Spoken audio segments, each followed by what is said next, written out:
कि अरे ये मनुष्य लोग और जितने भी त्रिलोकी हैं, ये लोग कितना कष्ट पा रहे हैं।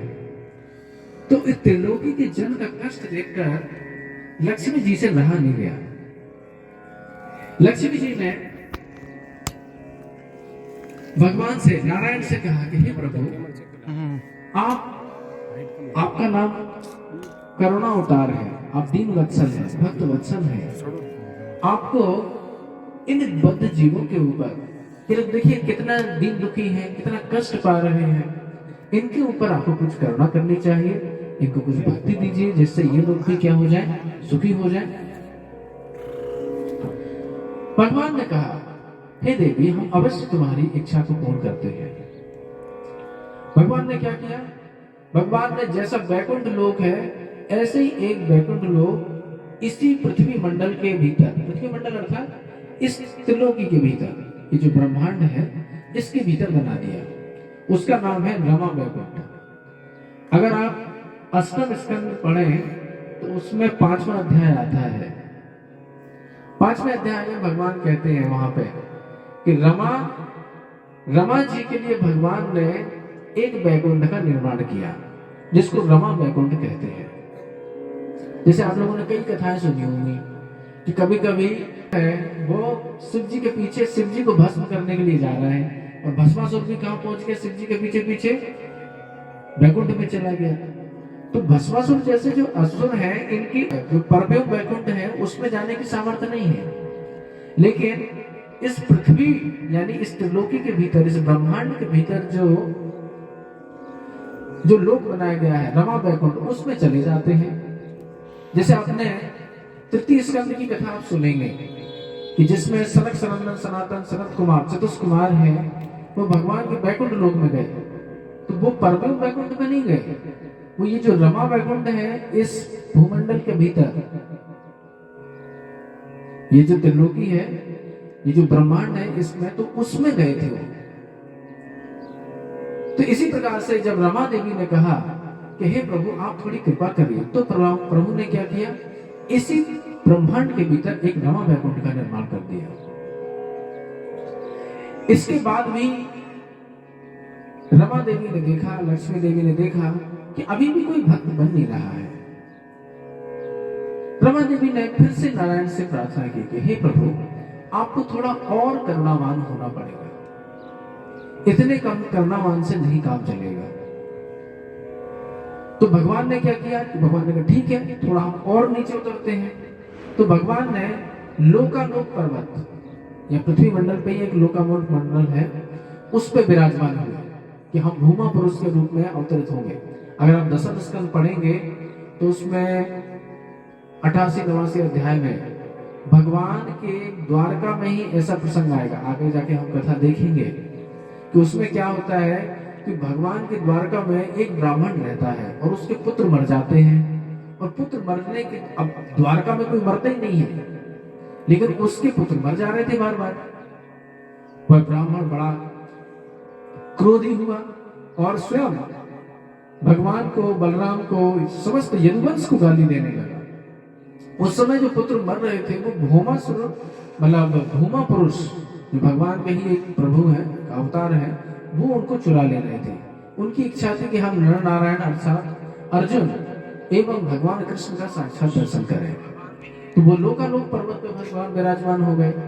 रमा देवी ने देखा कि इससे भी काम नहीं बना।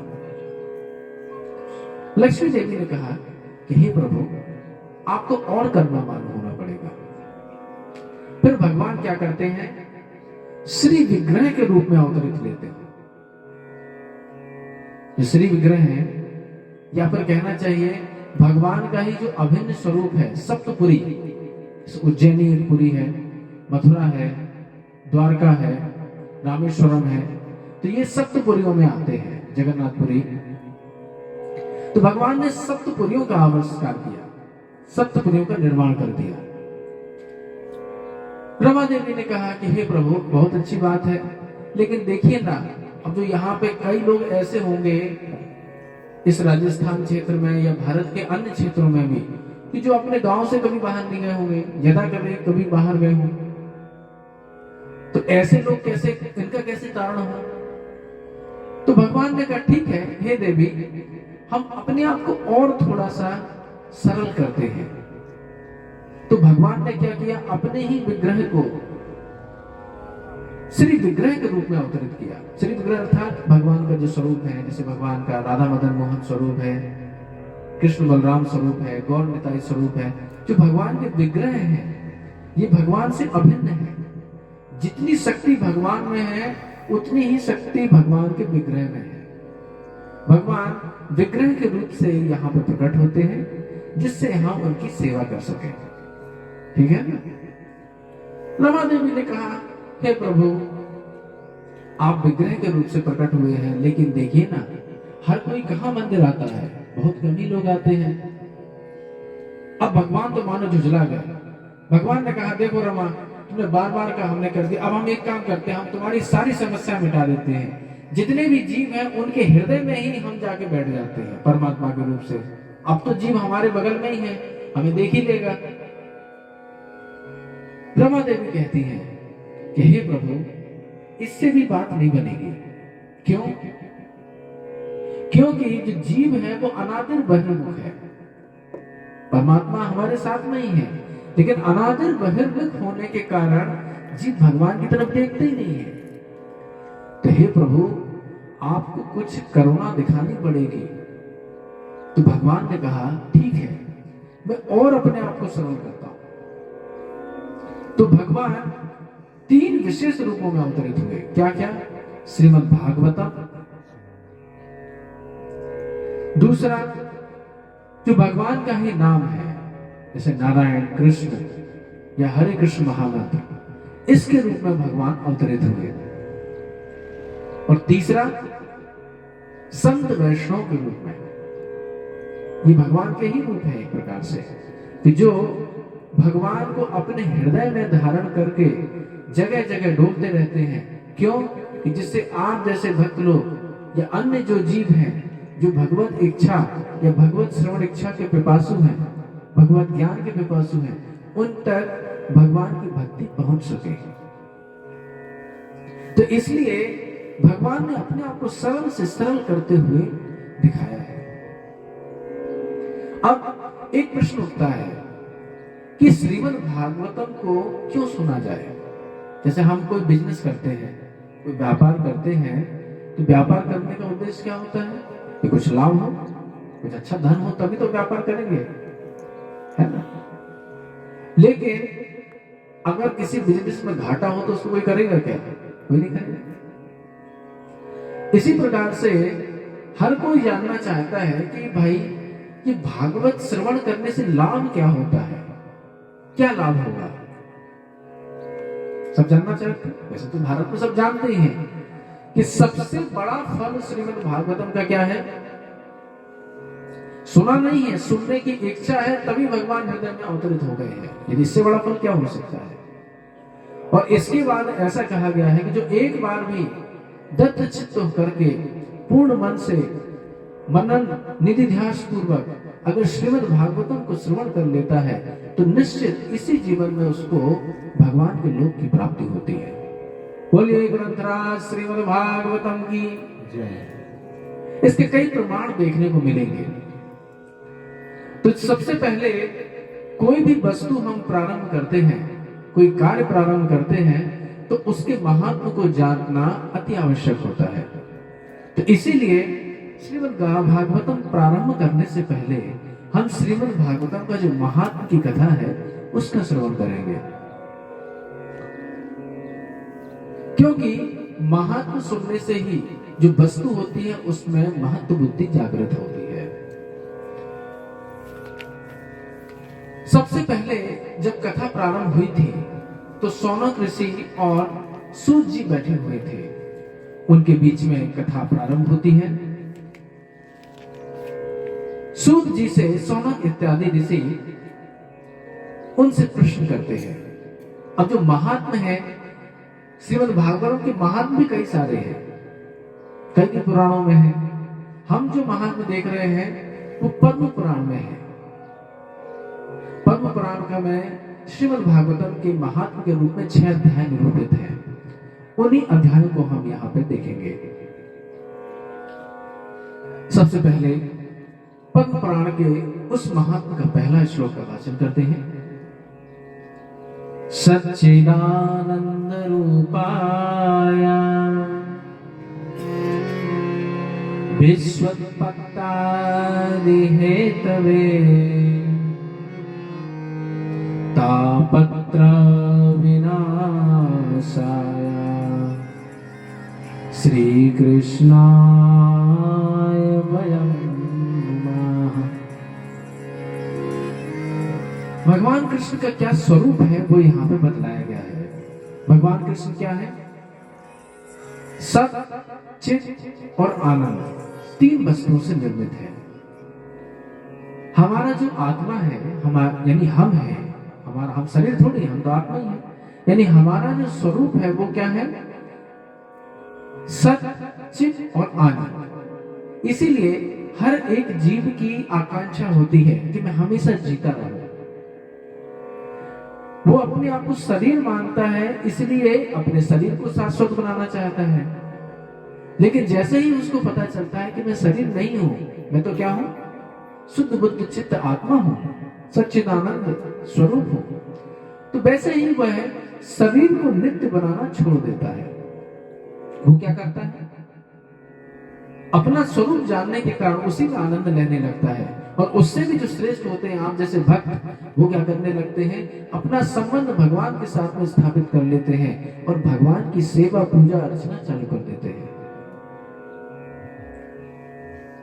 तो सच्चिदानंद स्वरूप आया। भगवान सच्चिदानंद स्वरूप है। भगवान क्या करते हैं? विश्व की उत्पत्ति, सृष्टि करते हैं, लय भी करते हैं और पालन भी करते हैं। तो विश्व उत्पत्ति आदि हेतु में, आदि शब्द में उत्पत्ति, लय और सृष्टि का पालन, ये तीनों चीजें आ जाएंगी। तापत्र विनाशाय है। भगवान क्या करते हैं? हम सभी जीवों का जो ताप है, सभी जीव क्लेशाग्नि में क्या हो रहे हैं? दग्ध है ना? सांसारिक पीड़ा रहती है, सांसारिक समस्याएं चलती रहती है। लेकिन जब हम भगवान का नाम जप करते हैं, भगवान की कथा श्रवण करते हैं, भगवान के भक्तों की सेवा करते हैं, तो एक अनिर्वचनीय सुख का हमें अनुभव होता है। तो जो सुख है वो भगवान की भक्ति में ही समाहित है, अन्य कहीं समाहित नहीं है ना? तो इसीलिए यहाँ पे बोल रहे हैं भगवान कैसे हैं? भगवान का स्वरूप क्या है? तापत्र विनाशाय श्री कृष्णाय वयं नमः। श्री कृष्ण को हम क्या करते हैं? हम सभी नमस्कार करते हैं। इस प्रकार से भगवान का स्वरूप निरूपण किया। सौनक आदि ऋषि सूत गोस्वामी से प्रश्न पूछते हैं। हर एक भक्त के यही दो प्रश्न रहते हैं। क्या है? कि हे सौनक जी, हे सूत जी, सौनक इत्यादि पूछ रहे हैं, आप हमें ये बताइए कि हमारी भक्ति कैसे बढ़े और ये समस्त माया जगत है, इससे हमारा निस्तार कैसे हो। प्रायः सभी साधक गण होते हैं, उनके भी यही प्रश्न होते हैं कि हे प्रभु, हम भक्ति में कैसे आगे बढ़े और हमारा जो संसार में आसक्ति है, हमने जो संसार को अपना करके मान लिया है, इससे हम कैसे छूटे। तो यही प्रश्न इनके भी थे, सौनक आदि ऋषियों के। तो इसके लिए सूत जी ने कहा कि मुनियो, आपका बड़ा गंभीर प्रश्न है, इसके लिए आपको श्रीमद् भागवत का वाचन इत्यादि करना चाहिए। अब ये लोग महात्मा की कथा आपस में सुना रहे हैं। बोलते हैं कि एक बार की बात है, जब परीक्षित महाराज को श्राप लग गया था और 7 दिन में ही उनको भगवान की कथा श्रवण करनी थी। 7 दिन का उनके पास समय था। उन्होंने सबसे पूछा कि 7 दिन में ऐसी कौन सी वस्तु है जो मुझे भगवान का परम पद प्राप्त करा दे। कुछ लोग बोल देते ज्ञान का साधन करो, कुछ कह रहे थे तपस्या करो, अनेक बात कह रहे थे। लेकिन जब सुखदेव गोस्वामी का आगमन हुआ तो सुखदेव गोस्वामी ने कहा कि मैं तुम्हें 7 दिन में भगवान की यह अमोघ कथा सुना करके तुम्हें भगवत धाम को प्रशस्त करा दूंगा। तो इस प्रकार से जब सुखदेव गोस्वामी ने इनको आश्वासन दिया तो इनके हृदय में एक आनंद की स्फूर्ति आई परीक्षित महाराज के। अब देवता जो है, देवता बहुत लोभी होते हैं, उनका जहां काम बनेगा वहां वो पहुंच जाते हैं। देवताओं को पता चला कि सुखदेव गोस्वामी अमृत से भी सुधा, जो अमृत सुधा है उससे भी जो मीठी जो कथा है श्रीमद् भागवत की कथा, वह परीक्षित को देने जा रहे हैं। देवताओं ने क्या किया, देवताओं के पास अमृत रहता है ना। आप लोगों ने कई कथाएं सुनी होंगी, देवता अमर है। देवता अमर का मतलब है उनकी आयु अधिक है। इसका मतलब ये नहीं है कि वो भगवान जैसे नित्य है, ऐसा नहीं। उनकी भी एक सीमित आयु है, करीब 36,000 साल। हमारी जैसी 100 साल है, ऐसे उनकी कितनी है? 36,000 साल उनकी आयु है। तो देवता लोग बड़े चतुर हैं, सयाने हैं। वो अपना काम बनाने के लिए क्या करते हैं, अमृत का कलश भर करके लाते हैं और सुखदेव गोस्वामी से कहते हैं, हे मुनींद्र, आप हमारे ऊपर कृपा करो, कृपा करो। ये जो कलश है ना, इसमें अमृत भरा हुआ है। इस अमृत से भरे हुए कलश को हम देना चाहते हैं परीक्षित को। परीक्षित को साफ मिला है कि 7 दिन में तक छक्के काटने से इनकी मृत्यु हो जाएगी। तो एक काम करिए, आप इनको ये अमृत पिला दीजिए, ये अजर अमर हो जाएंगे, और ये जो भागवत रूपी कथा सुधा है ना, ये आप हमें दे दीजिए। ये बात सुन करके सुखदेव गोस्वामी को बड़ा क्रोध आया। क्यों क्रोध आया? क्योंकि देवताओं ने कथा का अवमूल्यन कर दिया था।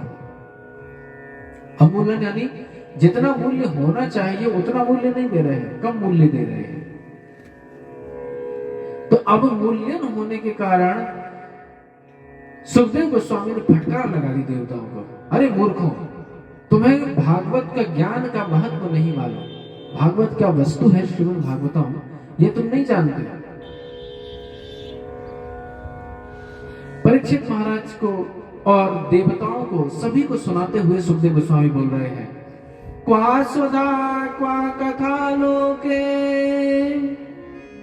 क्वा काचा क्वा मणि महान, ब्रह्मरातो विचारेवं तदा जेवाजहासहा।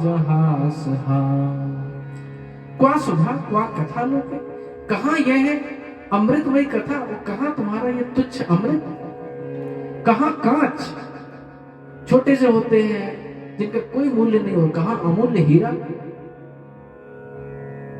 स्वर्ग के अमृत को भी उन्होंने धूपकृत कर दिया, कोई उसकी वैल्यू ही नहीं रहेगी कि इसका तो कोई मूल्य नहीं है। क्योंकि श्रीमद् भागवतम का अधिकारी कौन है? जिसके हृदय में श्रद्धा है। कोई ऐसा ना समझे कि जिसके पास पैसा है, जो धन धान्य से संपन्न है, वही व्यक्ति भागवतम का कथा सुन सकता है। नहीं, जिसके हृदय में भागवत की या भक्तों को सेवा करने की भावना होती है, या भक्तों या भागवत के प्रति श्रद्धा होती है, वही व्यक्ति क्या कर सकता है, श्रीमद् भागवतम को श्रवण कर सकता है। अन्य कोई व्यक्ति नहीं कर सकता। इसलिए यहां पे बोल रहे हैं कि इन देवताओं को अभक्त रूप जानकर इनको श्रीमद् भागवती कथा नहीं दी। अभक्तांस्तांश्च विज्ञाय नाददो न कथामृतम्, श्रीमद् भागवती सुराणामपि दुर्लभा।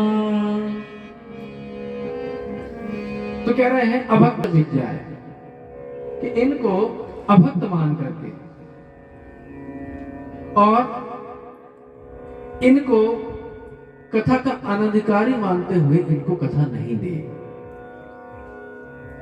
जब परीक्षित महाराज ने 7 दिवस की कथा सुन ली और परीक्षित महाराज को लेने के लिए साक्षात नारायण का विमान आया, नंद सुनंद पार्षद आए और परीक्षित को बिठा करके ले जा रहे थे वैकुंठ लोक। जब ये बात ब्रह्मा जी ने देखी तो ब्रह्मा जी तो एकदम आश्चर्य में पड़ गए। अरे इतना प्रशस्त, इतना बलशाली साधन, इतना प्रशस्त साधन। ब्रह्मा जी ने ब्रह्मलोक में ही एक तराजू टांग दी। एक तराजू के पल्ले पर उन्होंने वेद, ज्ञान, समस्त तपस्या और भी जितने अनेक अनेक साधन हैं उनको रखा, और दूसरे पल्ले पे श्रीमद् भागवती संहिता रखी। क्या देखते हैं कि भागवती संहिता उन सभी शास्त्रों से, उन सभी वेदों से भारी होने के कारण धड़ करते हुए पृथ्वी तल पे आ विराजी, और जितने भी तपस्या, वेद और भी जितने साधन हैं, यज्ञ इत्यादि, वह हल्के होने के कारण क्या हुआ, ऊपर सत्य लोक में चले गए। ब्रह्मा जी ने निष्कर्ष निकाला कि हाँ, अगर किसी का उद्धार हो सकता है तो केवल केवल इस श्रीमद् भागवतम से ही, और विशेष रूप से इस घोर कली काल में। अभी तो घोर कली काल प्रारंभ नहीं हुआ है, लेकिन जो भी है कुछ कुछ अंश देखने में विराजमान है यहाँ पे, तो उसमें तो यह केवल जो भागवतम है, या फिर कहना चाहिए भागवतम का ही दूसरा सार स्वरूप में हरे कृष्ण महामंत्र है। यानी 18,000 श्लोकों को अगर मथा जाए और उसका सार निकाला जाए तो क्या है, हरे कृष्ण महामंत्र। हरे कृष्णा कृष्णा कृष्णा हरे हरे, हरे राम राम राम हरे हरे। तो इस प्रकार से ब्रह्मा जी ने निर्धारण किया, हाँ, मेरे भगवत रूपम शास्त्रम भागवतम करो, पठनात् श्रवणात् सद्यो वैकुंठ फलदायकम। कि बाकी जितने साधन हैं वो तो तुच्छ हो गए भागवतम के सामने, और ब्रह्मा जी निष्कर्ष करके बता रहे हैं कि ये भागवत जो शास्त्र है ये क्या है, भागवतम कलौ। भागवत यानी श्रीमद् भागवत जो है भगवान का ही शरीर है। अभी आगे जाके हम देखेंगे, जब भगवान उद्धव जी से भेंट करते हैं तो भगवान कहते हैं कि हे उद्धव, अब मैं अपने धाम में जा रहा हूं वापस। उद्धव जी कहते हैं, हे प्रभु, आपका विरह मैं सह नहीं पाऊंगा, मुझे भी अपने साथ ले चलिए। भगवान उद्धव से कहते हैं, हे उद्धव, तुम्हें एक विशेष कार्य के लिए इस पृथ्वी पर रहना है। क्या है वह विशेष कार्य? कि मैं तुम्हें ये श्रीमद् भागवत संहिता तुम्हारे हृदय में स्थापित करके जा रहा हूं। जो भी पिपासु जन होंगे, जो भक्ति जानना चाहते हैं, भक्ति करना चाहते हैं, तो उनको इस श्रीमद् भागवतम के माध्यम से मेरा साक्षात्कार होगा। ये श्रीमद् भागवतम कोई साधारण ग्रंथ नहीं है, साक्षात प्रभु ही हैं। अपनी कृपा को इस रूप में उन्होंने दर्शाया है। अगर कोई दत्त चित्त करके, मननशील होकर के, निधि ध्यास पूर्वक, संकीर्तन पूर्वक अगर इस श्रीमद् भागवतम कथा को नित्य सुनता है, निश्चित ही उसके हृदय में भक्ति पनप जाती है और वह भगवान का हमेशा अनुभव करता है। आगे जाके हम कई ऐसे कथाएं देखेंगे, कई प्रसंग आएंगे ध्रुव महाराज के, प्रहलाद महाराज के, तो आपको ये बात चरितार्थ हो जाएगी। जब इस प्रकार से बात हो गई कि हाँ हाँ, भागवत कथा इतनी महत्वपूर्ण है, भागवतम जो ग्रंथ है इतना महान है कि बाकी जितने भी शास्त्र थे वो तो चले गए सत्यलोक में, और ये श्रीमद् भागवतम जो महत होने के कारण, गुरु होने के कारण, भानी होने के कारण क्या हुआ, इस पृथ्वी लोक पे आ गया। तो मानो सूत जी से प्रश्न पूछा गया कि इसको श्रवण करने की क्या विधि है। अब कोई दवाई लेनी है, कितनी लेनी है वो भी मालूम होना चाहिए ना। भाई एक डब्बी खरीद के लाए, एक चम्मच रोज लेनी है कि आधी चम्मच लेनी है कि पूरी एक बार में लेनी है। तो श्रीमद् भागवतम के श्रवण करने के कई प्रकार होते हैं। जैसे अगर आप हमारे इस्कॉन मंदिर में जाएं तो वहां तो नित्य भागवत के श्रवण होता है, प्रातः काल 8 बजे से 9 बजे तक। आप किसी भी मंदिर में जाइए, हर मंदिर में यह सुविधा उपलब्ध है। श्री प्रभुपाद की विशेष कृपा है। वैसे तो इतना सारा आयोजन करने के बाद लोगों को भागवत श्रवण करने का अवसर मिलता है, लेकिन श्री प्रभुपाद की कृपा से आप किसी भी इस्कॉन मंदिर में जाइए, आपको 8 से 9 के बीच में श्रीमद् भागवतम का श्रवण और शाम को 5 से 6 के बीच में श्रीमद् भगवत गीता का श्रवण करने को मिल जाएगा। कितनी बड़ी सुविधा दी है कि कोई भी पिपासु जीव है, कोई जिज्ञासु जीव है, भक्ति करना चाहता है, उसके लिए इतना बड़ा सौभाग्य बना के गए हैं प्रभुपाद जी। तो एक विधि है ये वाली कि नित्य ही श्रीमद् भागवतम का पाठ किया जाए। अब कोई इतना सौभाग्यशाली नहीं है कि उसे नित्य श्रवण करने की व्यवस्था हो पाए, इतना भाग्य नहीं है, तो क्या करें? तो उसके लिए कुछ लोग होते हैं, संसारी जन है, घर गृहस्थी वाले हैं, तो उनके लिए एक साप्ताहिक विधि भी निर्धारित की है।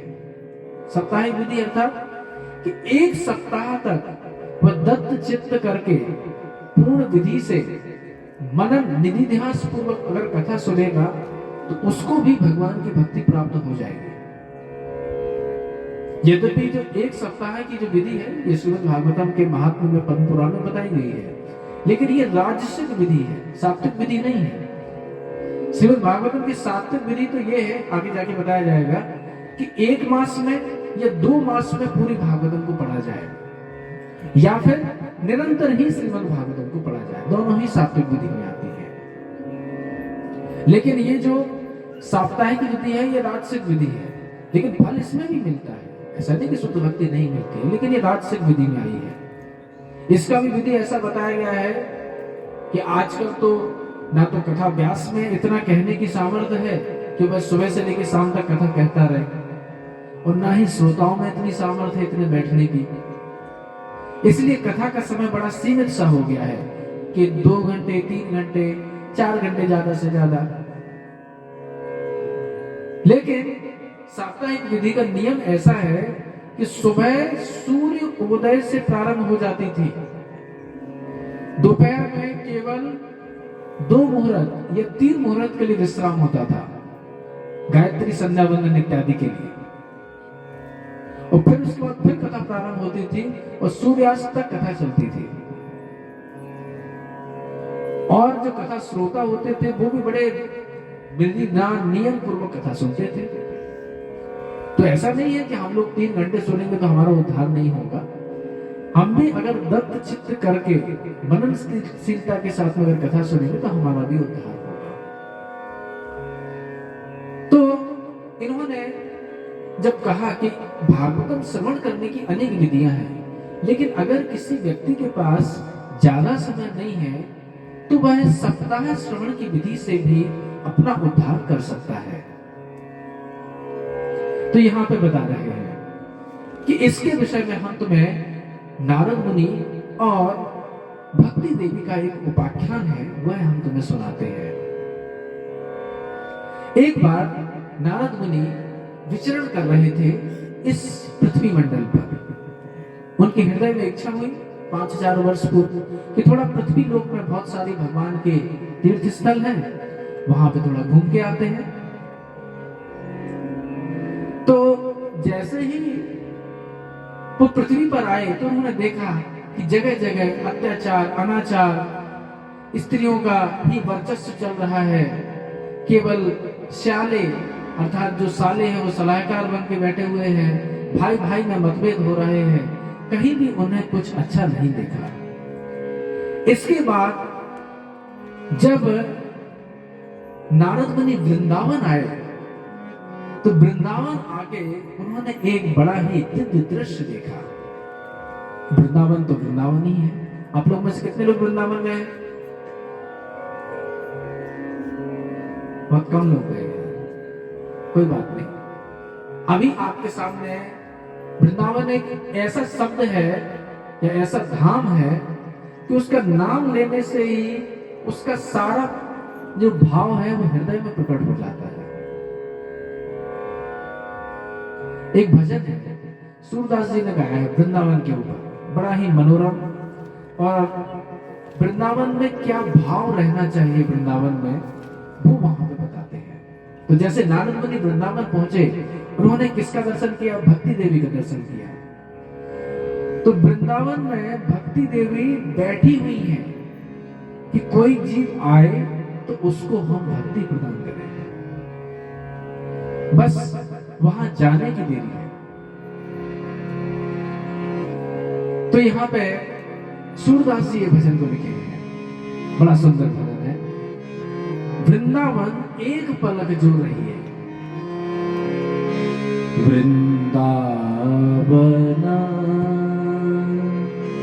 एक पलक जो रही,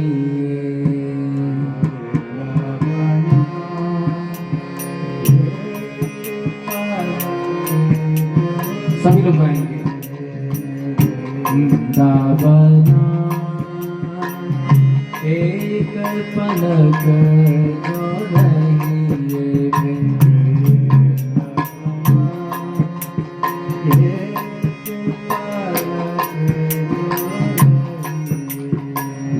वृंदावन एक पलक जो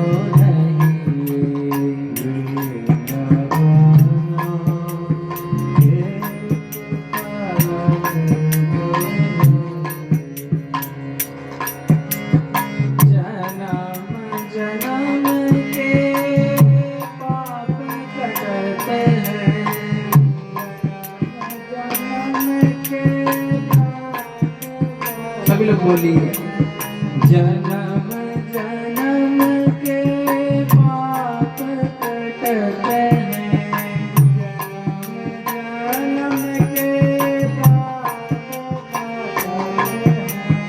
जन्म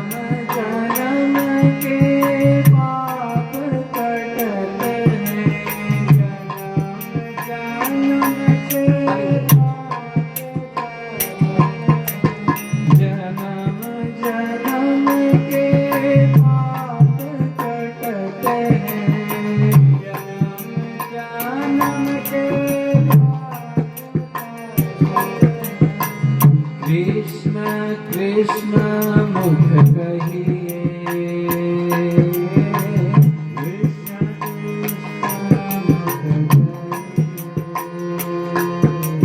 कृष्ण कृष्ण मुख कहिए,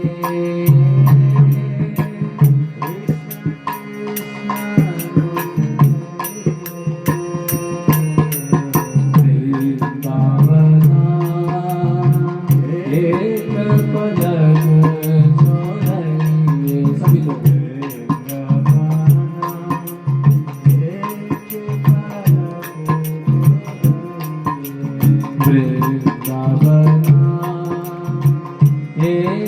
पलक जो रही,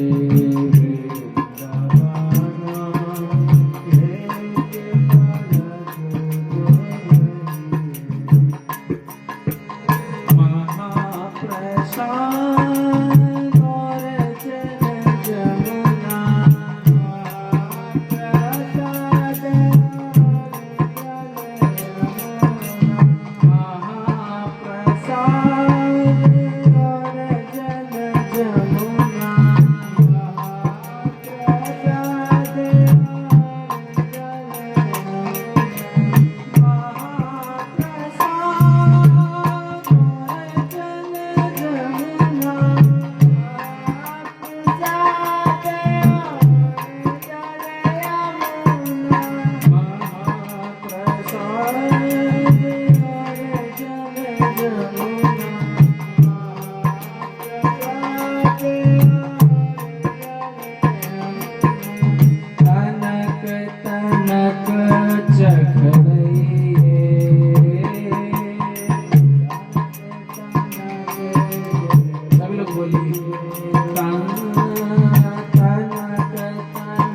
वृंदावना एक पलक जो रही है।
सभी लोग। हरे कृष्णा कृष्णा कृष्णा हरे हरे, हरे राम राम राम हरे हरे।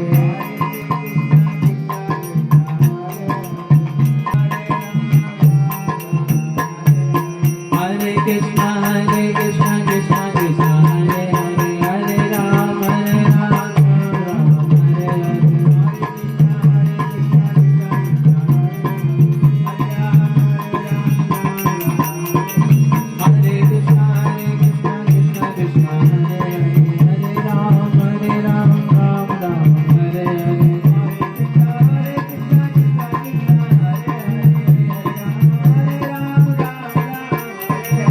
हरे कृष्णा कृष्णा कृष्णा हरे हरे, हरे राम राम राम हरे हरे। गाइए।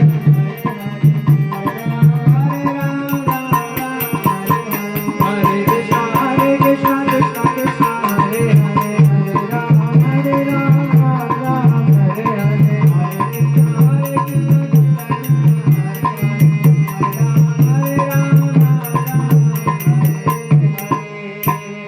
बोलिए श्री वृंदावन धाम की जय हो। तो नारद मुनि श्री धाम वृंदावन में पहुंचे। वृंदावन का रहनी ऐसी है, कहते हैं कि वृंदावन में कोई जाए तो यमुना जी का जल अवश्य पान करना चाहिए। गंगा जी के स्नान की महिमा है और यमुना जी के पान की महिमा है, ऐसा कहा गया है शास्त्रों में। स्नान तो करते ही हैं सभी भक्त लोग, लेकिन यमुना जी का पान विशेष रूप से, इसलिए सूरदास जी ने विशेष रूप से महाप्रसाद और यमुना का जल कहा है ना? महाप्रसाद की अपनी महिमा है। तो जब नारद मुनि वृंदावन पहुंचे तो उन्होंने एक विशेष दृश्य देखा। उन्होंने देखा कि एक युवती है और उसके साथ में दो वृद्ध व्यक्ति हैं। नारद मुनि पास में गए। नारद मुनि ने भक्ति से पूछा कि हे देवी, आप कौन हैं? आप यहाँ पे क्या कर रहे हैं? नारद मुनि ने जैसे ही पूछा, भक्ति देवी उनको उत्तर कहते हुए कहती है, अहम भक्ति ख्याता इमो में तनयो मतो, ज्ञान वैराग्य मानो काले योगेन जर्जरो। अहम भक्ति इति ख्याता, मुझे भक्ति कहते हैं। भक्ति देवी कह रही है, इमो, ये मेरे जो पुत्र हैं ये ज्ञान वैराग्य है,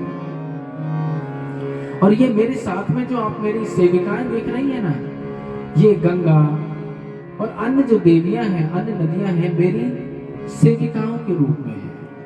भक्ति देवी की सेविका कौन है? ये सारी जितनी नदियां हैं, पवित्र नदियां, ये भक्ति देवी की सेविकाएं हैं। जब हम नदियों में आचमन करते हैं, स्नान करते हैं, तो ये सारी जो कि भक्ति की ही क्या है, दासियां हैं, भक्ति की ही सेविकाएं हैं, तो हमें भक्ति की ओर प्रवृत्त करती हैं। इसलिए कभी भी हम किसी पवित्र तीर्थ क्षेत्र में जाएं तो उसके जो भी नदियां हैं उनमें हमें क्या करना चाहिए? अवश्य ही उसमें स्नान करना चाहिए, गोता लगाना चाहिए।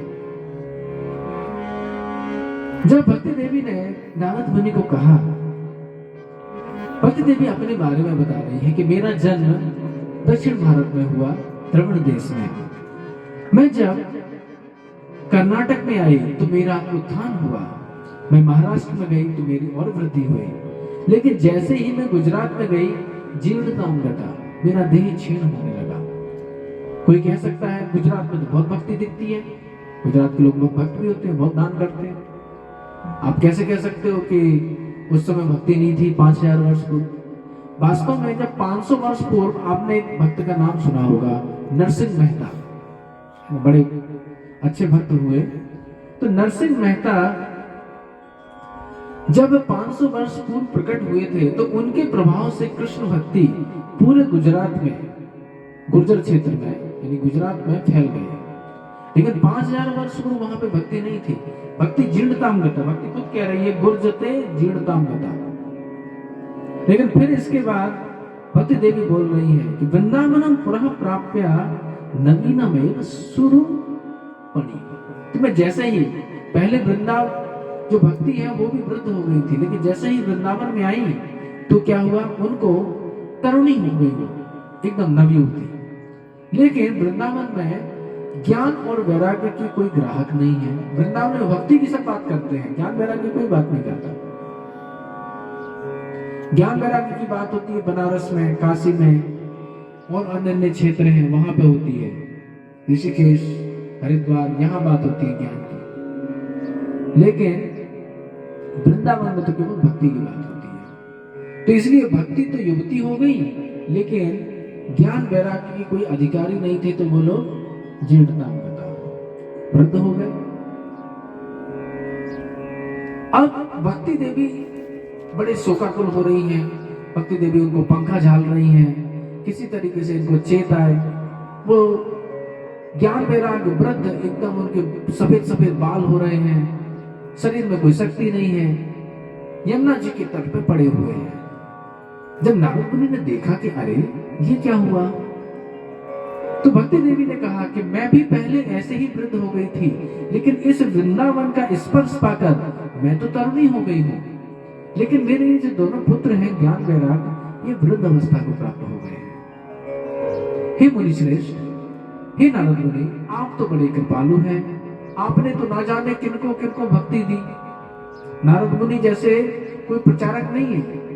नारद मुनि के एक शिष्य सांप भी है, एक कुत्ता भी नारद मुनि का शिष्य है, एक बहेलिया भी नारद मुनि का शिष्य है। बहेलिया ने जो बात, जो शिकार करते हैं, ध्रुव महाराज, प्रहलाद महाराज, अमरीश महाराज, जितने भी भागवत में ज्यादातर चरित्र आते सब नारद मुनि के ही शिष्य हैं। व्यासदेव भी नारद मुनि के शिष्य हैं। चतुर्थ स्कंद में एक कर्म कांडी हुए हैं प्रचेतागढ़, उनके पिता हैं प्राचीन वरही, वह भी कैसे हैं, वह भी नारद मुनि के शिष्य हैं। तो नारद मुनि के शिष्यों में बहुत बड़ी परिपाटी है। तो इस प्रकार से नारद मुनि से जब भक्ति देवी ने प्रार्थना की कि हे मुनि श्रेष्ठ, आप मेरे इन पुत्रों का उद्धार कर लें। नारद मुनि ने जैसे ही भक्ति देवी से कहा कि ठीक है भक्ति देवी, मैं अवश्य करूंगा।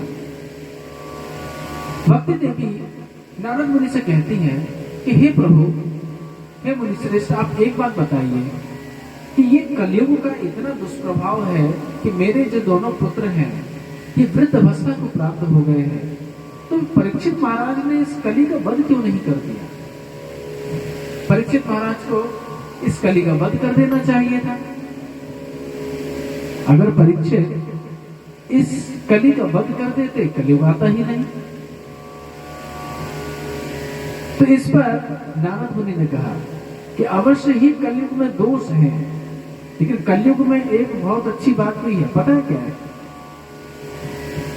कलयुग में ये लाभ है कि अगर आप कोई पाप करोगे तब उसका पुण्य फल भोगना पड़ेगा।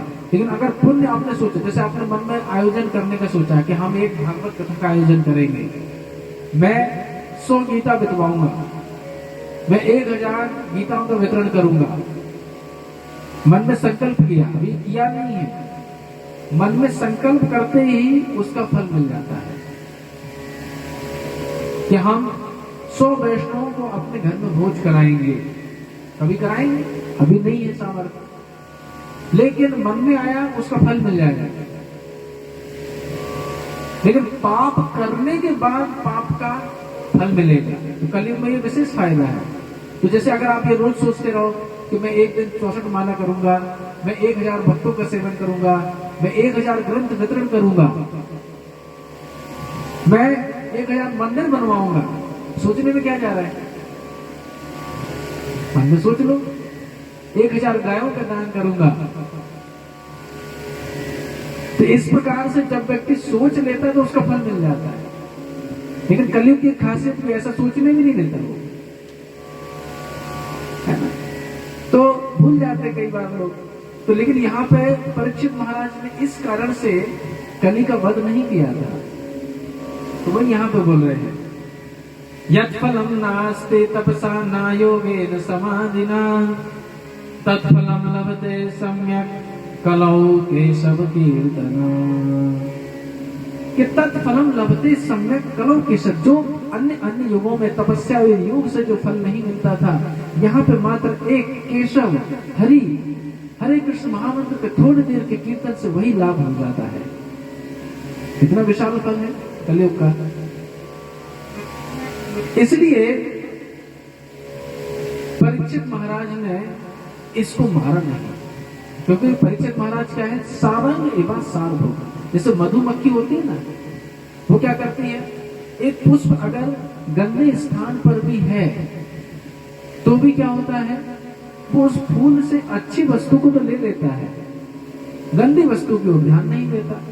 तो परीक्षित महाराज भी भले ही कलयुग में बहुत सारे दोष हैं, कहा जाएगा कले दोषो निदे राजन अस्ति एको महान गुणा कीर्तना देव कृष्णस्य मुक्त संगस्य परम ब्रजे।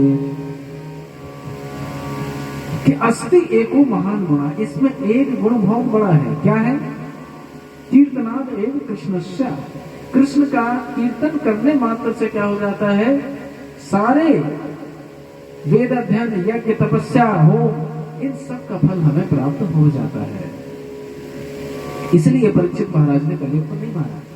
लेकिन एक बात है, अगर यहाँ पे बताया है, पर देवी पूछती अच्छा ये बात है तो ये बताइए, कलयुग में भागवत कथाएं तो आजकल इतनी हो रही है, क्या बताएं, सबको मुक्त हो जाना चाहिए, है ना। जहां देखो वहां पोस्टर लगे हुए हैं, इतने सारे कथा व्यास हो गए हैं, जगह जगह कथाएं हो रही हैं, लेकिन लोगों के आचार विचार में तो बदलाव कुछ आ नहीं रहा है। कोई प्रश्न कर सकता है कि इतनी कथा सुनने के बाद भी लोग तो वैसे के वैसे ऐसा क्यों हो रहे हैं, और आप कह रहे हो कि एक बार एक सप्ताह पर्यंत कोई भगवान की कथा सुन ले तो वो मुक्त हो जाता है। तो आपकी बात और जो जगत में दिख रहा है उसमें तो विरोध दिख रहा है, इसको कैसे समझें। तो यहाँ पे नारद मुनि कह रहे हैं, देखो देवी, मैं तो जगत जगत में इस भक्ति को स्थापित कर दूं, लेकिन अगर कोई कथा कण लोभ से अर्थात धन के लोभ से मान सम्मान पूजा लाभ प्रतिष्ठा के लिए अगर करी जाएगी तो फिर भागवत का लाभ नहीं मिलेगा। यहाँ पे लिखा है कारिता कण लोभेना कथा सारा ततो गता। कारिता कण लोभेना, अगर कोई धन, जैसे कोई कथा व्यास है, कथा कहने वाला व्यक्ति है, तो इसलिए कथा कर रहा है कि मुझे इससे धन मिलेगा, तो कथा से लाभ नहीं होगा। कथा कहने का अभिप्राय क्या होना चाहिए कि जो भक्त लोग हैं उनके हृदय में भक्ति उत्पन्न होगी, भगवान का विशुद्ध गुणगान वो सुनेंगे तो उनके हृदय में भक्ति उत्पन्न हो जाएगी, हरे कृष्ण महामंत्र जप करने में उनकी रुचि उत्पन्न होगी। ये भाव होना चाहिए कथा व्यास का, कथा कहने वाले व्यक्ति का। लेकिन अगर कोई व्यक्ति धन के लोभ से कर रहा है तो ऐसी कथाओं से तो एक क्या हजारों लाखों कथाएं करा लो, कि ऐसे श्रोता भी सुन लें तो उससे कुछ भी लाभ नहीं होने वाला है। आगे बताते हैं, जैसे बोल रहे हैं कि भाई वृंदावन महात्मा का इतना महात्मा बताया गया है कि अगर कोई व्यक्ति एक बार वृंदावन जाए नहीं, केवल सोच ले वहां जाने का, तो उसके हृदय में भक्ति आ जाती है। लेकिन लोग कह रहे हैं आजकल कि वृंदावन जाने के बाद भी लोगों के हृदय में भक्ति नहीं आ रही है। कोई टैक्सी चला रहा है, कोई बिजनेस कर रहा है, कोई अनेक प्रकार के प्रपंच के कार्य कर रहा है, कोई जमीन कोई बेच रहा है, खरीद रहा है, भक्ति कहाँ गई। तो बोल रहे हैं कि अगर कोई व्यक्ति धाम में जाके क्रूर कर्म करेगा, उग्र कर्म करेगा, बड़ी बड़ी मल्टी बनवाना, बड़े बड़े होटल बनवाना, ये सारे कार्य करेगा, तो इससे धाम का प्रभाव चला जाता है। यहाँ पे लिखा है अति उग्र भूरि कर्मणो नास्तिकानोरभाजनाः तेऽपि तिष्ठन्ति तीर्थेषु तीर्थसारा ततो गताः। जब तीर्थ में नारकीय लोग जिनकी वृत्तियां पशु तुल्य हैं, जब ऐसे लोग रहने लगते हैं तो तीर्थ का सार चला जाता है। इसी प्रकार से मन पे नियंत्रित नहीं होने के कारण तपस्या का सार चला जाता है। इसी प्रकार से ध्यान योग इसका फल चला जाता है। नारद मुनि कहते हैं, हे देवी, मैं अवश्य ही तुम्हारे पुत्रों को चेत प्रदान करूंगा। नारद मुनि की बात सुनकर के भक्ति देवी प्रसन्न हुई। नारद मुनि ने प्रयास किया। नारद मुनि ने पहले क्या किया? जय विजय को उठाने का प्रयास किया। जय विजय ज्ञान वैराग्य को उठाने का प्रयास किया, लेकिन नहीं उठे। जैसे ही उन्होंने फिर भगवत गीता सुनाई, उस पर भी नहीं उठे। उनको आश्चर्य हो गया। इससे पहले उन्होंने वेद सुनाए, सारे चारों वेद सुना डाले। ज्ञान वैराग्य की तो थोड़ी आंखें मिलमिलाई गई उनको, लेकिन चेतना नहीं आई। भगवत गीता सुनाई, ज्ञान वैराग्य को थोड़ा चेत आई, थोड़ा उठ के खड़े हुए, लेकिन फिर लेट गए। नारद मुनि को तो बड़ा आश्चर्य हो गया। अरे, भगवत गीता तो साक्षात भगवान के मुख से निकली है, वह अगर कार्य नहीं कर पा रही है तो बाकी अन्य साधन क्या करेंगे? नारद जी ने तो हाथ पैर फूल गए कि अब क्या करें, अब क्या करें।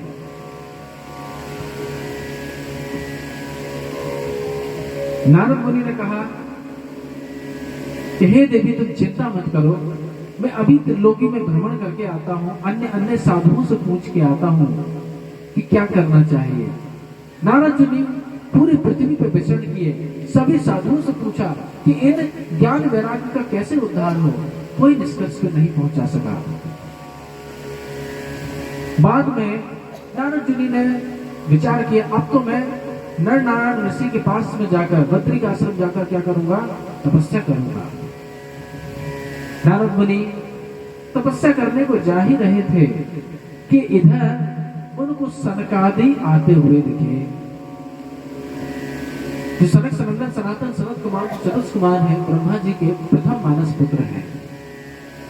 चारों पुत्रों की एक साथ सृष्टि हुई थी और चारों हमेशा कीर्तन करते रहते हैं। कैसा कीर्तन करते मालूम है?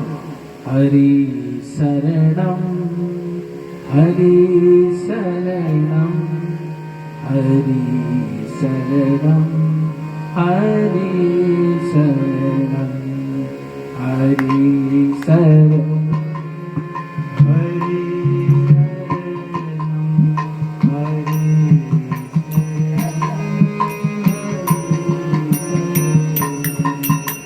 हरि शरणम हरि शरणम हरि शरणम हरि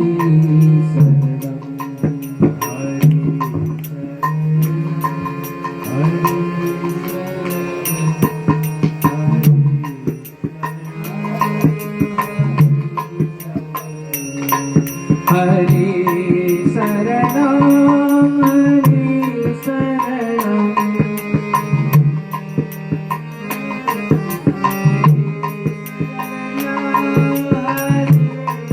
हरि लोग बोलिए, हरि शरणम हरि शरणम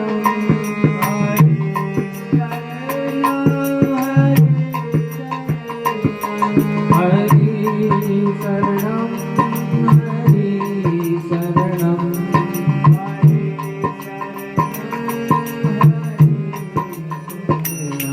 हरि शरणम हरि शरणम हरि शरणम हरि शरणम हरि शरणम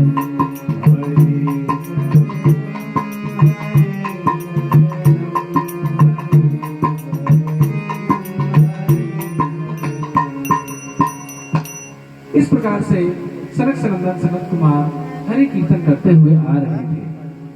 मार्ग में जैसे ही नारद मुनि उनको दिखे, नारद मुनि ने इनको पकड़ लिया कि हे बाबाओं, हे आदि पुरुष, आप हमारे ऊपर कृपा करिए। मुझे एक बड़ी शंका उत्पन्न हो गई है कि भक्ति देवी के दोनों पुत्र ज्ञान और वैराग्य वृद्धता को प्राप्त हो गए हैं। आप हमें उपाय बताइए। सनक सनंदन सनातन सनत कुमार हंसते हुए कहते हैं, अरे नारद मुनि, तुम तो उपाय जानते ही हो। क्या है? बोले, अरे तुमने ही तो ब्रह्मा जी के द्वारा इस ज्ञान को प्राप्त किया था और तुमने यही ज्ञान वेद व्यास जी को भी दिया है। भागवत का ज्ञान नारद जी ने वेद व्यास जी को दिया, प्रथम स्कंद में हम देखेंगे आगे जाके। तो तुम क्यों चिंता कर रहे हो? आनंद से श्रीमद् भागवतम की कथा सुनाओ। बस तुम कथा सुनाना प्रारंभ करोगे कि ये जो ज्ञान वैराग्य है इनको चेतना आ जाएगी, ये तुरंत ही वृद्ध अवस्था को त्याग देंगे और युवावस्था को प्राप्त हो जाएंगे। फिर क्या था? नारद मुनि ने गंगा तट पर आए। गंगा तट पर जैसे ही कथा का आयोजन किया गया, वहां पे देखते हैं आनंद नाम का प्रसिद्ध तट है। कथा जैसे ही वहां पे आरंभ की गई, अभी भागवत का महात्म ही कहा गया था। महात्म कहते ही ये हुआ कि ज्ञान वैराग्य युवा हो गए। बोलिए ग्रंथराज श्रीमद् भागवतम की जय। बाकी साधनों को तो पूरा कर लिया गया था, यहाँ तो श्रीमद् भागवत की महात्म की कथा कही गई, लेकिन कहने मात्र से ही ज्ञान वैराग्य की वृद्धता चली गई, बुढ़ापा चला गया। और वो बैठ करके भक्ति देवी के साथ में वृंदावन से कहाँ आए? हरिद्वार आए। और जैसे ही लोगों को पता चला कि भागवत की कथा हो रही है, भागवत की कथा हो रही है, समस्त पृथ्वी के, समस्त त्रिलोकी के जितने भी साधु गण थे, सबके सब क्या हो गए?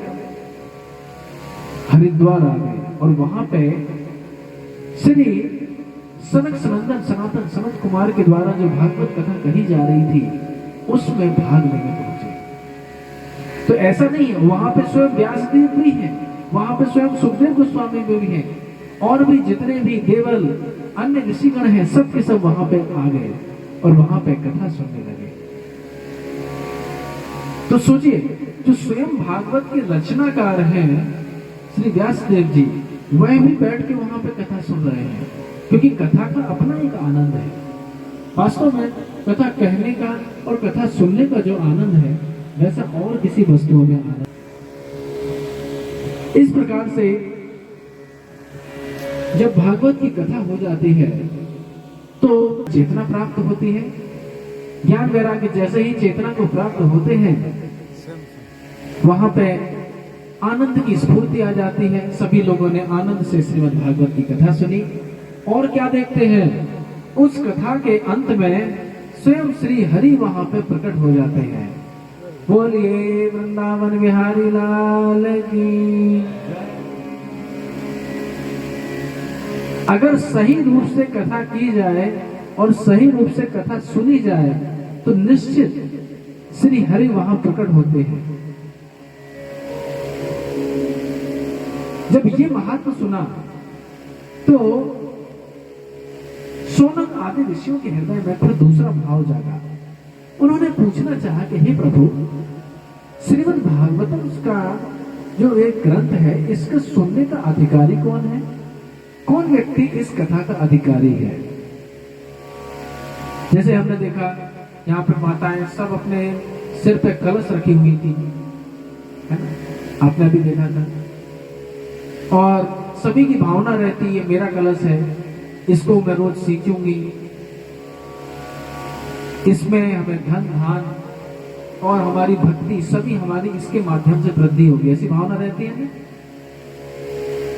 इसी प्रकार से इस कथा के माध्यम से आप जानेंगे कि कैसे भागवत कथा आयोजन करने का एक विशेष लाभ होता है। मालूम क्या? जब हम भागवत कथा का आयोजन करते हैं तो जो कुल के लोग आयोजन करते हैं, अभी तो जैसे प्रत्यक्ष जो आप लोग बैठे हैं, आप भले कैसे ये यहाँ पे आए हो, इसको यज्ञ नहीं कहा जाता है, भागवत कथा को सत्र कहा जाता है। यज्ञ और सत्र में भेद होता है। आप जानते हैं क्या भेद होता है? यज्ञ में क्या होता है, जो व्यक्ति यज्ञ का आयोजन करता है और जो आहुति डालता है उसको ही फल मिलता है, बाकी जो आए हों उसको फल नहीं मिलता। लेकिन श्रीमद् भागवतम में इतना बड़ा लाभ है कि इसमें आयोजक करता, अनुमोदन करने वाला और जो बैठे हुए पिपासु जन श्रवण कर रहे हैं सबको समान फल मिलता है। बोलिए इस ग्रंथराज श्रीमद् भागवतम की। तो ये विशेष फल है श्रीमद् भागवतम का। तो इसीलिए अब यहां पे बता रहे हैं कि सप्ताह विधि क्या है और इसका अधिकारी कौन है, कौन व्यक्ति सुन सकता है। तो वास्तव में जिसके हृदय में श्रद्धा है हर कोई व्यक्ति श्रीमद् भागवत की कथा को सुन सकता है। जैसे इन्होंने कहा कौन कौन सुन सकता है, तो बता रहे हैं ये मानवा पाप कृतस्तु सर्वदा सदा दुराचराता विमार्मगा रोदाग्निदग्धा कुटलश्च कामिना सप्ताहे यज्ञेन कलो पुनन्तिते। कोई भी मानव कितना भी बड़ा पाप किया हो, कितने भी बड़े उसने दुराचार किया हो, क्रोध काम क्रोध की अग्नि से तप्त हो रहा हो, सप्ताह यज्ञ अगर एक सप्ताह तक इस श्रीमद् भागवत की कथा को सुन ले, कलौ पुनन्तिते, वो व्यक्ति क्या हो जाता है, पवित्र हो जाता है। कैसा भी पापी हो, कैसा भी व्यक्ति सत्यहीन हो, माता पिता से दोष करने वाला हो, गौ की हत्या करने वाला भी हो, अगर ऐसा व्यक्ति भी अगर भागवत की कथा सुनता है तो वो भी पाप से मुक्त हो सकता है। अच्छा, कोई दृष्टांत, मानो वहां पे बैठे ऋषि मुनियों ने पूछा कि अच्छा इसका कोई दृष्टांत है, ऐसा कभी हुआ है क्या? बोले हाँ, एक हम तुम्हें कथा सुनाते हैं। एक आत्मदेव नाम के ब्राह्मण थे, बड़े अच्छे ब्राह्मण, वेदज्ञ और बड़े आनंद के साथ में अपने घर में रह रहे थे। सब कुछ था उनके पास, बड़े संपन्न थे, लेकिन फिर भी शिलोंच वृत्ति से रहते थे, भिक्षा मार के लाते थे। ब्राह्मणों का यह धर्म होता है। जो श्रेष्ठ ब्राह्मण होते हैं वह अपनी आमदनी या अपने पूर्वजों का अन्न नहीं खाते, वो क्या करते हैं, भिक्षा मांगने जाते हैं। उनका नित्य का नियम है, जो भिक्षा का अन्न होता है परम पवित्र होता है। हमारे वृंदावन में कई साधु हैं, अभी भी वृंदावन में बरसाने में वो लोग नित्य मधुकरी करके ही भोजन पाते हैं। एक घर से नहीं खाएंगे, एक घर से केवल एक रोटी देंगे। ऐसे उन्होंने नियम ले रखा है कि हम 8 घर मांगने जाएंगे, जो मिल जाएगा उसी में हम अपना जीवन यापन करेंगे। और ऐसे रहने से जो रहता है उसका भजन भी बड़ा तीव्र होता है, भजन करने बड़ा आनंद आता है ऐसे में। तो आत्मदेव ब्राह्मण भी जो तुंगभद्रा नदी के तट पर रह रहे थे, इसी वृत्ति से रह रहे थे। उनकी धर्म पत्नी थी जिसका नाम था धुंधली। क्या नाम था? धुंधली। धुंधली जैसा उसका नाम वैसा उसका काम। सत्यपरायण नहीं थी, काम करने में तो बड़ी चतुर थी, लेकिन साफ सुथरी बिल्कुल नहीं रहती थी। जहां वहां की बातें करवा लो, केवल यही काम में रहती थी। आत्मदेव अब वृद्ध हो चले, अवस्था निकल गई, पुत्र होने की कोई आशंका ही नहीं दिख रही थी। बेचारे बड़े दीन दुखी रहने लगे। एक दिन वो सोच रहे थे, दिग्जीवतम प्रजाहीनम दिग्रहम चा प्रजाम्यनाम दिग्घनम चानानपत्यस्य दिक्कुलम सतितम संतति विना। ऐसे सूने घर का क्या लाभ कि जिसमें कोई संतान ही नहीं है, ऐसा वो सोच रहे हैं। आत्मदेव ब्राह्मण अपने घर में जो फल लाते थे वो सूख जाता था, सड़ जाता था। जो पेड़ लगाते थे वो फल नहीं देता था, जिस गाय को लाते थे वो दूध देना बंद कर देती थी। उनके पितर लोग जब वो आहुति देते थे, अपने पितरों को जल दान देते थे, तो पितर लोग गर्म सांस ले लेकर छोड़ते हुए उस जल को ग्रहण करते थे। क्यों? क्योंकि आगे कोई पुत्र नहीं है जो इनको जल देगा। आत्मदेव को तो बड़ी ग्लानि होने लगी। आत्मदेव ने सोचा कि अब तो मैं वन में जाके अपना शरीर ही त्याग दूंगा। आत्मदेव ब्राह्मण वन में चले गए।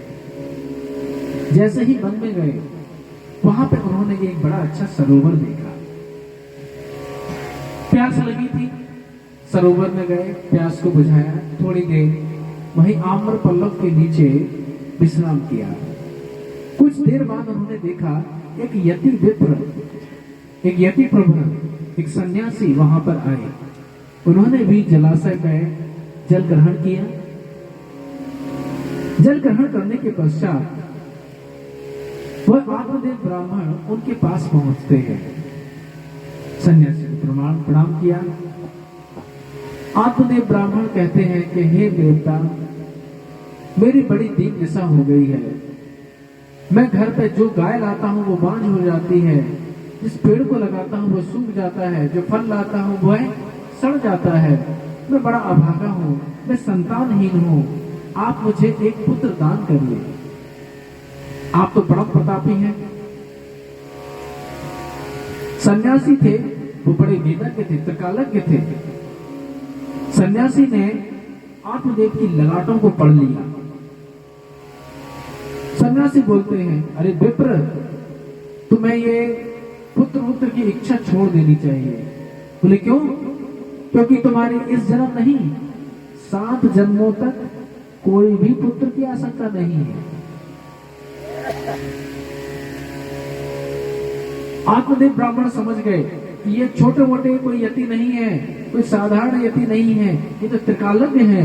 अगर मैंने इनको चरण पकड़ लिए तो निश्चित ही ये मुझे पुत्र दान करेंगे। आत्मदेव ब्राह्मण ने तो यति के चरणों को पकड़ लिया। बोलता है आत्मदेव कि हे विप्र, हे सन्यासी, आप मुझे पुत्र दीजिए, नहीं तो अभी आपके सामने इसी सरोवर में छलांग लगा के आत्महत्या कर लूंगा। यति सोचते हैं ये अच्छी दया लगी। यति ने क्या किया? ठीक है, मैं तुम्हें एक फल देता हूं। आम का पेड़ था, वहीं से एक फल तोड़ा, उसको अभिमंत्रित किया। सन्यासी ने कहा, हे ब्राह्मण, यह फल अपनी पत्नी को दे देना। उससे कहना कि दिन में एक बार भोजन करे और शौचाचार से साफ स्वच्छ रहते हुए 1 साल तक नियम व्रत करते हुए रहे। इससे तुम्हें एक बड़े सुयोग पुत्र की प्राप्ति होगी। आत्मदेव ब्राह्मण बड़े प्रसन्न होकर के अपने घर पे आते हैं। उन्होंने वह फल अपनी पत्नी धुंधली को दे दिया। धुंधली बड़ी नालायक थी। धुंधली सोच रही है कि हाय, ये क्या बला ले आए मेरे पति, अगर मैं इसको खा लूंगी तो मुझे गर्भवती होना पड़ेगा। धुंधली अपनी सहेली से कह रही है कि देखो सहेली, मेरे पति ये क्या आफत ले आए हैं, बोल रहा है इसको खा लो, हमारे अपुत्र होगा। धुंधली सोच रही है कि अगर मैं गर्भवती होगी तो घर का काम कौन करेगा, और कहीं गांव में चोर डकैत आ गए तो सब लोग तो भाग जाएंगे, मैं गर्भवती रहूंगी, मैं कैसे भागूंगी, मैं तो भाग ही नहीं पाऊंगी। और कहीं गर्भ प्रसव के समय टेढ़ा बेड़ा हो गया तो मेरी तो मृत्यु ही हो जाएगी। और कहीं गर्भ सुखदेव गोस्वामी की तरह 12 वर्ष रह गया, फिर तो मेरी क्या दशा होगी। और गर्भ धारण करने से मैं तो बड़ी दुबली पतली हो जाऊंगी, मेरा शरीर विकृत हो जाएगा, और मैं इतनी कोमलांगी हूं, तरणी हूं, मेरा तो सौंदर्य ही भंग हो जाएगा, मैं गर्भ धारण नहीं करूंगी। उसने क्या किया, अपनी बहन को बुलाया और बहन से पूछा कि हे बहन, अब मैं क्या करूं, बताओ, तुम ही कुछ उपाय बताओ। उसकी जो बहन थी वो गर्भवती थी, उसके गर्भ में 3 मास का शिशु था। उसकी बहन जैसी धुंधली वैसी उसकी बहन। धुंधली की बहन कहती है कि हे बहन, मुझे चाहिए कुछ धन, मैं तुम्हें अपना पुत्र दे दूंगी। उसने कहा ठीक है। उसने कहा तुम एक काम करो, तुम अपने पेट पे कुछ कपड़े वपड़े बांध लो, गर्भ धारण करने का नाटक करती रहो। 6 महीने के बाद उसकी बहन ने एक पुत्र को जन्म दिया। उसी समय इसने भी नाटक किया कि मेरा भी पुत्र हो गया, मेरा भी पुत्र हो गया, और उसकी बहन ने अपना पुत्र इसको दे दिया। आत्मदेव ब्राह्मण तो नाची नाची फिर रहे हैं कि वाह, कितने आनंद की बात है कि हमें पुत्र रत्न की प्राप्ति हो गई। धुंधली ने उस पुत्र का नाम अपने नाम के अनुसार रखा, क्या? धुंधकारी। वैसे भगवत संपन्न नाम रखना चाहिए था, लेकिन जैसी धुंधली वैसे ही उसने अपने पुत्र का नाम रख दिया। धुंधली कहती है कि देखो ब्राह्मण देवता, पुत्र तो हो गया, लेकिन एक बात हो गई है। बोले क्या? दूध नहीं उतरा है।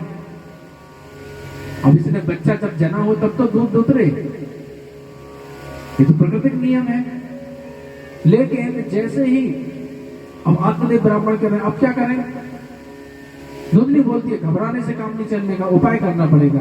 देखो मेरी बहन को अभी पुत्र हुआ था, लेकिन वो छींच गया है, यानी वो जन्म लेते ही मर गया। लेकिन एक काम कर सकते हैं, उसको बुला लेंगे, उसके दूध से हम अपने बालक का पोषण करा सकते हैं। आत्मदेव ब्राह्मण ने अपनी साली को बुला लिया। वह साली अपने ही बालक का पोषण कर रही है, लेकिन 3 महीने के बाद एक विलक्षण घटना देखने को मिली। क्या?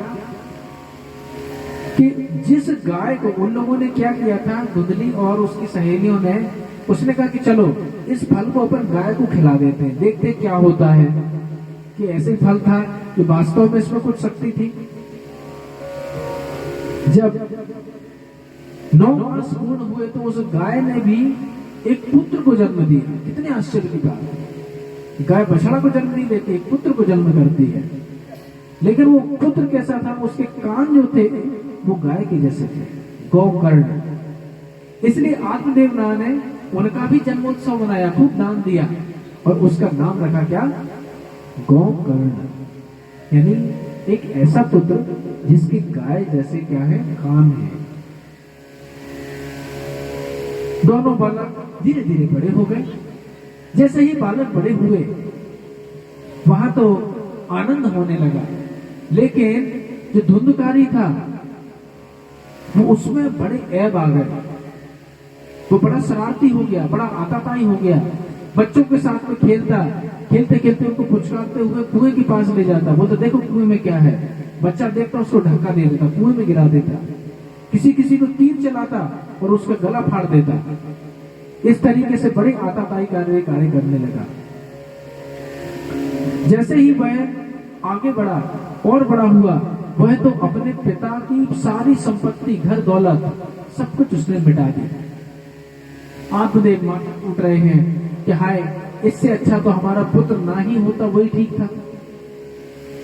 सन्यासी ने यही कहा था, लेकिन आत्मदेव नहीं माने। फिर इसके बाद बोल रहे हैं, गौकर्ण जी की शरण ली। आत्मदेव के जो पुत्र थे गौकर्ण, वो बड़े विद्वान थे और प्रतापी भक्त भी थे। पुत्र हो तो गौकर्ण जैसा। गौकर्ण जी ने आत्मदेव को भक्ति का मार्ग दिखाया। आत्मदेव गौकर्ण जी को शरणागत होते हैं। गौकर्ण जी से कहते हैं कि हे बेटा, मैं क्या करूं, कहां जाऊं? मेरे में इतने सामर्थ्य नहीं है कि मैं इस घर गृहस्थी के जंजाल को छोड़ सकूं।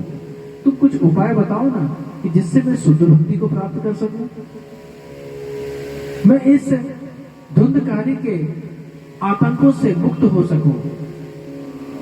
गौकर्ण जी ने उनको उपदेश किया।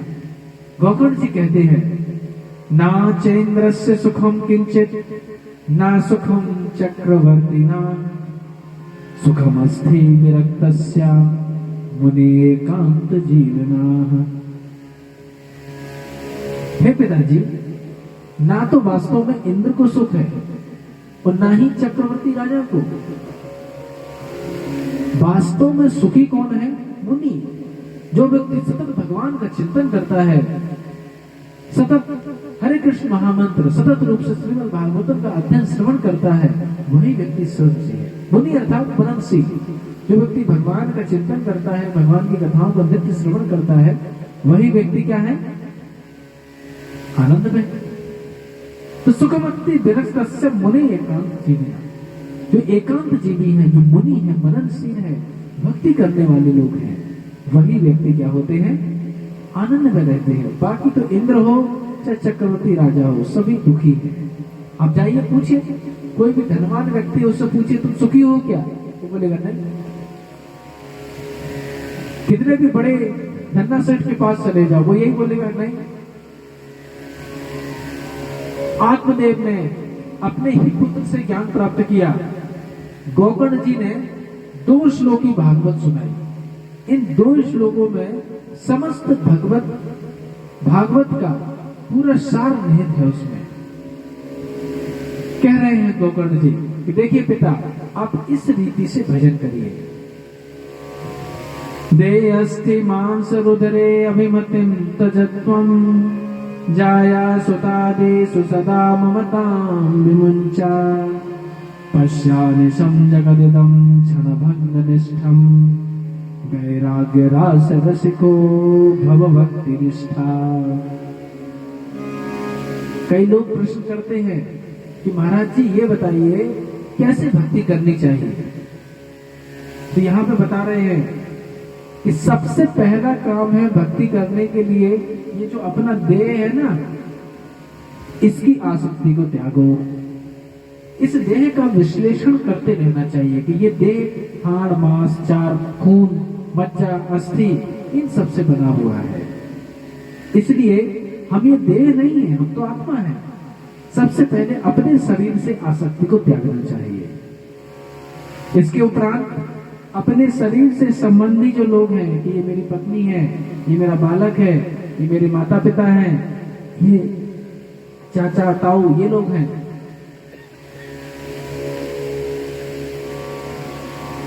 इस प्रकार से सारी आसक्ति का त्याग करना चाहिए। फिर तीसरी आसक्ति क्या है? तीसरी आसक्ति है इस जगत को क्षण भंगुर देखना। इस फैन को ऑफ कर दो।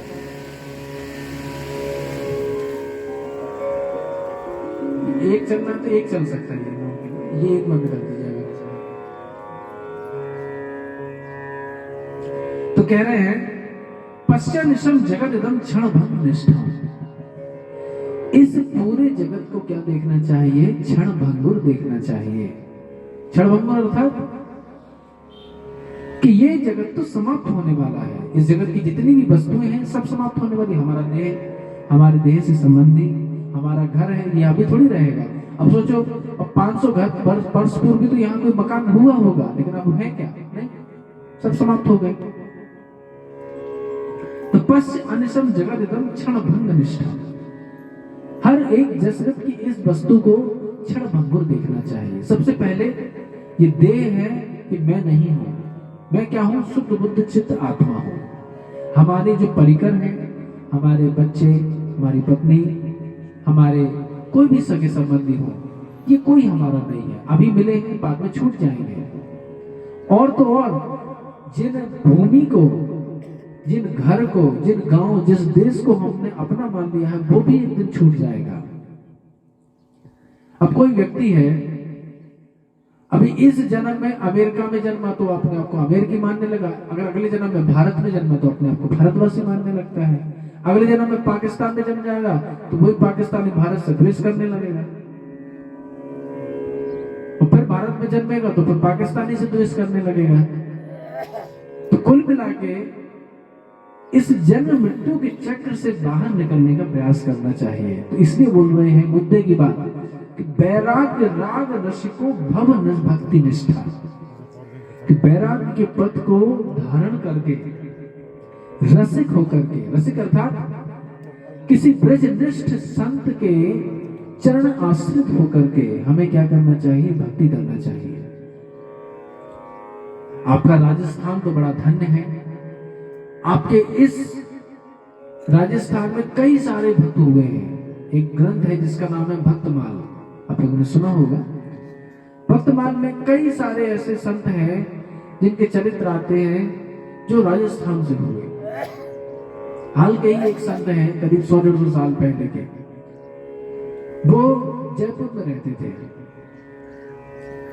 जब वो छोटे से बालक थे, 4-5 वर्ष के, तो एक दिन जयपुर मंदिर, जयपुर में गोविंद देव जी का बड़ा सुंदर मंदिर है, आप लोगों ने दर्शन किया होगा। वही प्रांगण में खेल रहे थे। उनके साथ में कुछ छोटे छोटे बालकगण भी थे और सभी लोग कंचे खेल रहे थे। कंचे जानते हैं लोग? छोटे बालक, तो वो लोग भी कंचे खेल रहे थे। से बालक के मन में विचार आया भगवान को देख के, अरे हमारे पास तो छोटे छोटे कांच के कंचे हैं, लेकिन अंदर जो बालक है, अब भगवान को वो बालक ही समझ रहा है। तो वहां पे विग्रह विराजमान है गोविंद देव जी के। तो गोविंद देव जी के खेलने के लिए वहां पे सोने के कंचे थे। अब भगवान तो कांच के कंचे से थोड़ी खेलेंगे, वो तो सोने के कंचे से खेलेंगे। तो उस बालक ने सोचा कि अगर ये बालक भी हमारे साथ खेलने को आ जाए तो बड़ा आनंद आएगा। अब देखिए कितनी अच्छी भावना है उस बालक की। भगवान तो भावग्राही जनार्दन।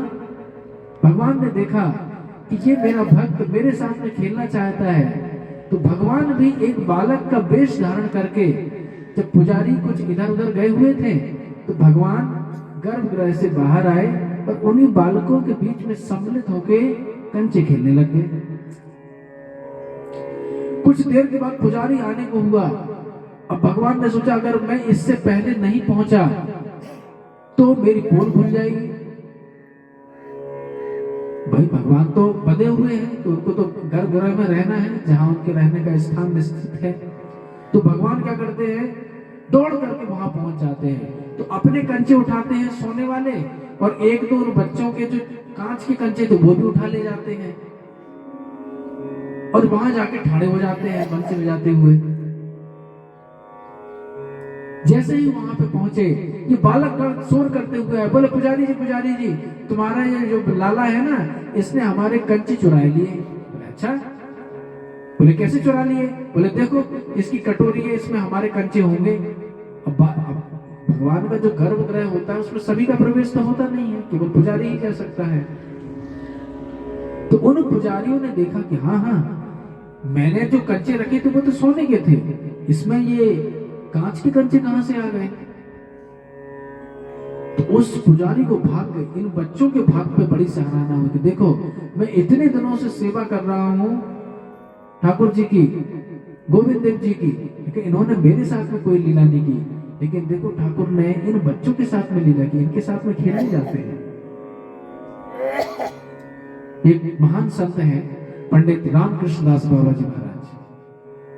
हमने जो इस्कॉन मंदिर है उसके सामने ही उनका स्थान है भागवत निवास में, तो वहां पे इनका भजन स्थल ही है। फिर इसके बाद जब वो 15-16 वर्ष के हुए तो उनके अंदर वैराग्य उत्पन्न हुआ जयपुर में रहते हुए। फिर उन्होंने पढ़ाई वढ़ाई छोड़ दी और वृंदावन आ गए।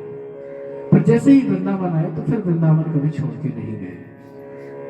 वही संत उनके मन में एक बार आया, उन्होंने गोपाल मंत्र का पुरस्चरण किया। जब उन्होंने गोपाल मंत्र का पुरस्चरण किया, पुरस्चरण जैसे ही समाप्त हुआ, साक्षात राधा कृष्ण उनके सामने प्रकट हुए। राधा रानी उनसे बोलती हैं कि अरे पंडित, तेने काय के ताई हमें बुलाए हुए हैं, किस लिए हमें बुलाया? ये तो निर्मत्सर थे, इनके हृदय में कोई इच्छा नहीं थी, केवल भगवान की भक्ति करना चाहते थे। जैसे ही उन्होंने कहा कि हे राधा रानी, हे स्वामिनी जी, हम तो यहाँ पे कुछ भी हमें तुमसे नहीं चाहिए, हम तो तुम्हारे प्रसन्नता के लिए ही तुम्हारी भक्ति कर रहे हैं। तो राधा रानी ने उनको स्वयं आदेश दिया कि देखो हे पंडित, तुम एक काम करो, अब यहां से जाओ गोवर्धन, पहले वृंदावन में रहते थे, दाऊ जी की बगीची, अभी भी दाऊ जी की बगीचे के स्थान है इस्कॉन मंदिर के पास में ही है, वहां पे रहते थे। बोले अब तुम एक काम करो, गोवर्धन में जाओ, राघव पंडित की गुफा में। अगर आप गोवर्धन परिक्रमा करेंगे तो उसमें एक पूछरी स्थान आता है, पूछरी का लोटा। पूछरी की लोटा के पास में अभी हाल में एक नया मंदिर बना है श्रीनाथ जी का, उसके ठीक पीछे राघव पंडित जी की गुफा है। अभी तो वो काफी पुर गई है, लेकिन पहले काफी गहरी थी। वहां पे बैठ के कई संतों ने भजन किया है। चैतन्य महाप्रभु के ही पार्षद हुए हैं राघव पंडित जी, उन्होंने 500 वर्ष पूर्व बैठ के वहां पे भजन किया था। और हाल में ही इन संत ने भी वहां जाके राधा रानी के आदेश से वहां जाके भजन किया। तो ऐसे ऐसे महान संत इस भूमि से निकले हैं, राजस्थान की भूमि से। तो भारत की तो भूमि ही अनोखी है। यहाँ पे तो कहीं पे भी कोई स्त्रियों के रूप में मीरा प्रकट हो जाती है और संतों के रूप में कई सारे संत। मीरा जी भी थी, आपके राजस्थान से क्षेत्र से थी। तो ऐसे कई सारे भक्तों के चरित्र आते हैं। मीरा को तो कौन नहीं जानता है, है ना, मेरे तो गिरधर गोपाल दूसरों न कोई, है ना। तो राजस्थान की एक बड़ी पुण्य भूमि है। कहते हैं भारत के जितने मंदिर बनते हैं प्राय राजस्थान के जो मारवाड़ी सेठ हैं इनके द्वारा ही, उनके प्रधान धनराशि होती है उनके द्वारा ही दी जाती है, ऐसा कहा जाता है, ऐसा माना भी गया है। जैसे एक प्रसिद्ध मंदिर है यहाँ पे नाथ द्वारा जी, है ना। पहले वो ठाकुर वृंदावन में ही रहते थे, है ना, लेकिन राजस्थान वासियों का ऐसा प्रेम कि वृंदावन से खिंच के आपके राजस्थान में आ गए वो। करौली, वहां पे भी ठाकुर जी विराजे हुए हैं। फिर जयपुर में 4 स्वरूप हैं जो पहले वृंदावन में थे। राधा दामोदर, राधा गोपीनाथ, राधा विनोदी लाल और राधा अभी जिनकी कथा हुई। तो राजस्थान वाले जितने भक्त हुए हैं इनके प्रेम ने तो वृंदावन के ठाकुरों को यहां पे बुला लिया। तो भक्ति का क्या पराक्रम है आप समझ सकते हैं। तो हृदय में भक्ति सब जगह है, बस उसको एक पंखा का झाला देने की आवश्यकता है। जैसे चिंगारी होती है, चिंगारी थोड़ी सी काफी होती है, उस चिंगारी में अगर थोड़ा अच्छा से फूंकनी मार दी जाए तो क्या हो जाती है, वो दहकने लग जाती है। तो आप जो राजस्थान के लोग हैं जो इतने भक्ति संपन्न हैं कि भक्ति करना चाहते हैं, अभी भी भारत में ऐसा देखा जाता है कि सबसे ज्यादा जो शाकाहारी लोग हैं वो राजस्थान में ही देखे जाते हैं पूरे भारत में, है ना। और सबसे ज्यादा जो कृष्ण भक्त का जो अनुपात देखा गया है वह भी आपके राजस्थान में ही देखा गया है। सबसे ज्यादा जो मंदिर है या संपन्न मंदिर है वो भी राजस्थान में ही देखे जाते हैं। जैसे श्रीनाथ जी का जो मंदिर है वो भारत का तीसरा सबसे ज्यादा धनी मंदिर माना गया है। सबसे पहला तो वेंकटेश्वर, है ना, बालाजी मंदिर है जो तिरुपति बालाजी सबसे धनी है। इसके बाद दूसरा शायद शिरडी आता है और तीसरा इनका ही नंबर आता है श्रीनाथ जी का। तो ये जो वैभव है आपका ही है ना। तो जिस तरीके से बताया गया कि ये महान संत थे कि वृंदावन और जयपुर में रहे, राजस्थान का नाम इन्होंने इतना रोशन किया